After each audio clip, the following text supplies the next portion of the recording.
Welcome to Secrets of the Eternal. Have you ever encountered anything as extraordinary as this? It seems like something from an adventure film, yet it's genuine. The Ethiopian Bible stands as one of history's most mysterious and debated texts. Ethiopia, untouched by colonization, remains the cradle of ancient civilization, guarding treasures like the ancient scrolls of the Bible. What's even more intriguing is that these scrolls predate Christianity's official arrival in the region, with the faith already flourishing in Ethiopia by the 4th century.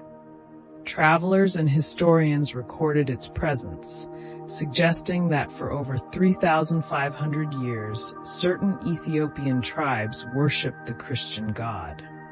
Ethiopia provided refuge for Christians during times of persecution, showcasing its rich religious history. The Ethiopian ruler and the biblical Queen of Sheba visited King Solomon in Jerusalem, as recounted in the Bible.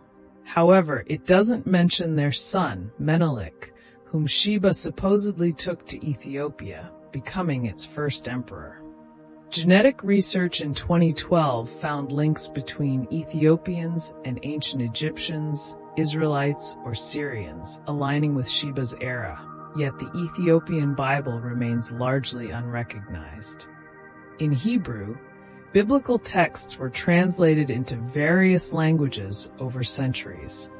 One major translation was St. Jerome's Latin Vulgate around 400 AD, comprising 27 New Testament and 39 Old Testament books. In the 1st century, fictional writings about Jesus emerged, spreading confusion. Early church leaders addressed this at the Council of Nicaea in 325 AD and the First Council of Constantinople in 381 AD.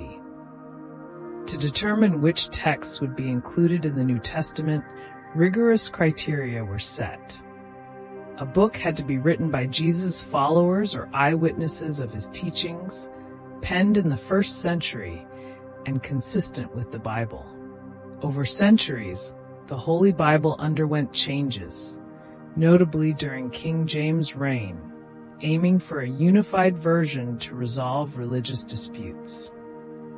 Thank you for watching, and don't forget to subscribe for more insights. In 1611, the King James Bible was published, becoming widely accessible due to printing advances. However, some books were excluded, unlike the Ethiopian Bible, which retains all scriptures. The Ethiopian Bible faced rejection because it includes additional books, known as pseudepigrapha, falsely attributed to historical figures. These texts are considered non-canonical by most Christian traditions. Many of these works, considered divinely inspired, were written with intentions to prevent falsehoods before and after Jesus. Consequently, they were excluded from the canon. For instance, a book denying Muhammad Ali's athletic prowess would be rejected as false. Over time, these stories might gain popularity, underscoring the need to address them now. The Ethiopian Bible features 2 canons, broad and narrow. The main focus here is the well-known canon, including the Epistle to Clement and the 4 books of codes. Emperor Haile Selassie established a narrower canon, proclaiming it the complete Ethiopian Bible, containing 72 books. The broader canon hasn't been reprinted since the early 20th century, contributing to controversy and the widespread non-acceptance of the Ethiopian Bible. The inclusion or exclusion of texts often reflects theological beliefs. The Bible as we know it was primarily compiled in the 4th and 5th centuries. By then, Ethiopian Christianity had begun diverging from European and Mediterranean practices, a difference still evident today. The Ethiopian Bible shares similarities with Catholic and Orthodox versions, but includes additional Old Testament books, possibly written before Christ. In early Christianity, political power was vital for the Roman Empire, leading to minimal spiritual growth. Scrolls not aligning with the preferred narrative were discarded, with the Bishop of Rome even instructing priests to destroy them. However, some priests hid these scrolls in caves near the Dead Sea.